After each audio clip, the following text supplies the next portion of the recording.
ಜನಪ್ರತಿನಿಧಿಗಳ ಮಾದರಿಯಲ್ಲಿಯೇ ಪ್ರತಿ ವರ್ಷ ಆಸ್ತಿ ವಿವರ ಸಲ್ಲಿಸಬೇಕಿದ್ದ IAS IPS ಅಧಿಕಾರಿಗಳ ಗಡುವು ಮೀರಿದರೂ ಆಸ್ತಿ ವಿವರವನ್ನು ಸಲ್ಲಿಸಲಿಲ್ಲ.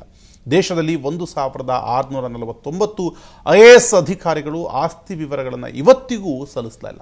ಇದರಲ್ಲಿ ಕರ್ನಾಟಕದ IAS ಮತ್ತು IPS ಅಧಿಕಾರಿಗಳು ಕೂಡ ಹೊರತಾಗಿಲ್ಲ. ಬನ್ನಿ ಹಾಗಿದ್ರೆ ಯಾವ್ಯಾವ ಅಧಿಕಾರಿಗಳು ಆಸ್ತಿಯ ವಿವರವನ್ನು ಸಲ್ಲಿಸೋದಿಲ್ಲ ಅನ್ನುವಂಥ ಡಿಟೇಲ್ ರಿಪೋರ್ಟ್ ಇಲ್ಲಿದೆ ನೋಡಿ.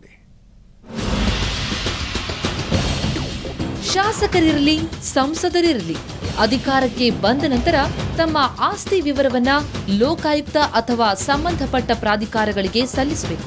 ಅಕಸ್ಮಾತ್ ಚುನಾಯಿತ ಜನಪ್ರತಿನಿಧಿಗಳು ನಿಗದಿತ ಅವಧಿಯಲ್ಲಿ ಆಸ್ತಿ ವಿವರ ಸಲ್ಲಿಸದೇ ಇದ್ದಾಗ IAS ಅಧಿಕಾರಿಗಳು ನೋಟಿಸ್ ಕೊಡ್ತಾರೆ. ಆದರೆ ನೋಟಿಸ್ ಕೊಡೋ IAS ಅಧಿಕಾರಿಗಳೇ ತಮ್ಮ ಆಸ್ತಿ ವಿವರಗಳನ್ನು ಸಲ್ಲಿಸಿಲ್ಲ.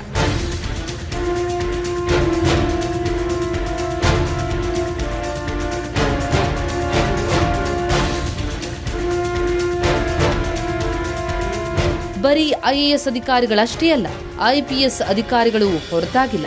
ಆಸ್ತಿ ವಿವರ ಸಲ್ಲಿಸದ IAS ಅಧಿಕಾರಿಗಳಿಗೆ ಹೋಲಿಸಿದ್ರೆ IPS ಅಧಿಕಾರಿಗಳೇ ಹೆಚ್ಚಿನ ಸಂಖ್ಯೆಯಲ್ಲಿದ್ದಾರೆ. 40 ಮಂದಿ IPS ಅಧಿಕಾರಿಗಳು 2014ನೇ ಸಾಲಿನ ಆಸ್ತಿ ವಿವರವನ್ನ ಸಲ್ಲಿಸಿಲ್ಲ. 2012ರಲ್ಲಿ 36 ಮಂದಿ, 2013ರಲ್ಲಿ 8 ಮಂದಿ IPSಗಳು ಆಸ್ತಿ ವಿವರ ಸಲ್ಲಿಸಿರಲಿಲ್ಲ. ಗಡುವು ಮೀರಿದರೂ 16 IASಗಳು ಆಸ್ತಿ ವಿವರ ಸಲ್ಲಿಸಿಲ್ಲ.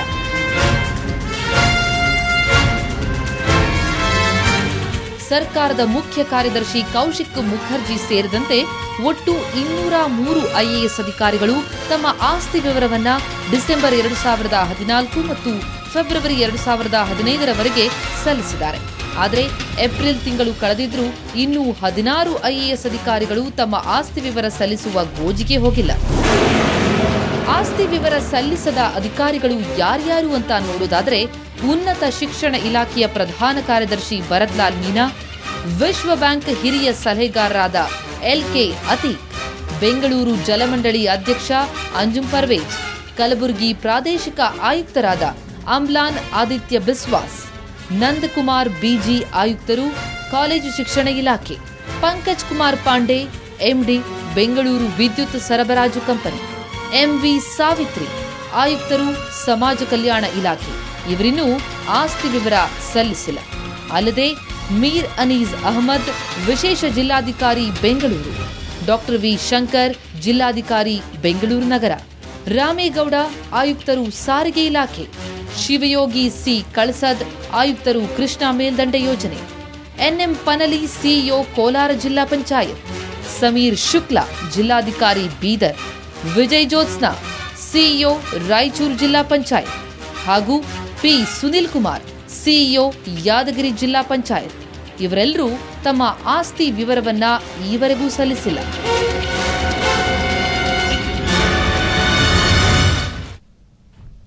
ಇದು IAS ಅಧಿಕಾರಿಗಳ ಕಥೆ. ಆದರೆ ಕೆಲವು IPS ಅಧಿಕಾರಿಗಳದ್ದು ಇದೇ ಕಥೆ. ಯಾವ್ಯಾವ IPS ಅಧಿಕಾರಿಗಳು ಆಸ್ತಿ ವಿವರವನ್ನು ಮುಚ್ಚಿಟ್ಟಿದ್ದಾರೆ ಅನ್ನೋದನ್ನು ನೋಡ್ತಾ ಈ ಹೊತ್ತಿನ ಸುದ್ದಿಯನ್ನು ಮುಗಿಸ್ತೀವಿ. ನೇರ ದಿಟ್ಟ ನಿರಂತರ ಸುದ್ದಿಗಾಗಿ ನೋಡ್ತಾ ಇರಿ ಸುವರ್ಣ ನ್ಯೂಸ್.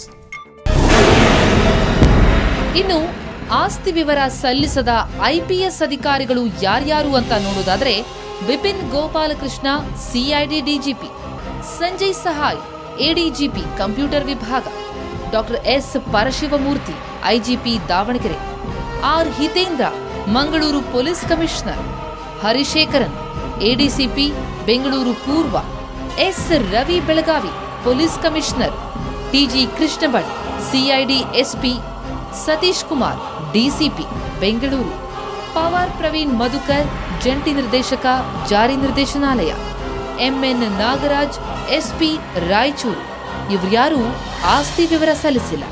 ಅಲ್ಲದೆ ಡಾಕ್ಟರ್ TD ಪವಾರ್ DCP ದಕ್ಷಿಣ Bengaluru, BR Ravikanthegowda DCP Belagavi, Chandragupta SP Belagavi, Shashikumar NSP Haveri, doctor Rohini Sepat DCP south east Bengaluru, B Ramesh SP Bengaluru ಗ್ರಾಮಾಂತರ, IM ಮರ್ವೇನಿಯಾಂಗ್ SP Bagalkot, Divya V Gopinath SP Chikkaballapur, Lokesh Kumar BS DCP ದಕ್ಷಿಣ ವಿಭಾಗ ಬೆಂಗಳೂರು, KT ಬಾಲಕೃಷ್ಣ SP ಗದಗ್, ಈ ಐಪಿಎಸ್ ಅಧಿಕಾರಿಗಳು ತಮ್ಮ ಆಸ್ತಿ ವಿವರ ಸಲ್ಲಿಸೋ ಬಗ್ಗೆ ತಲೆನೇ ಕೆಡಿಸಿಕೊಂಡಿಲ್ಲ.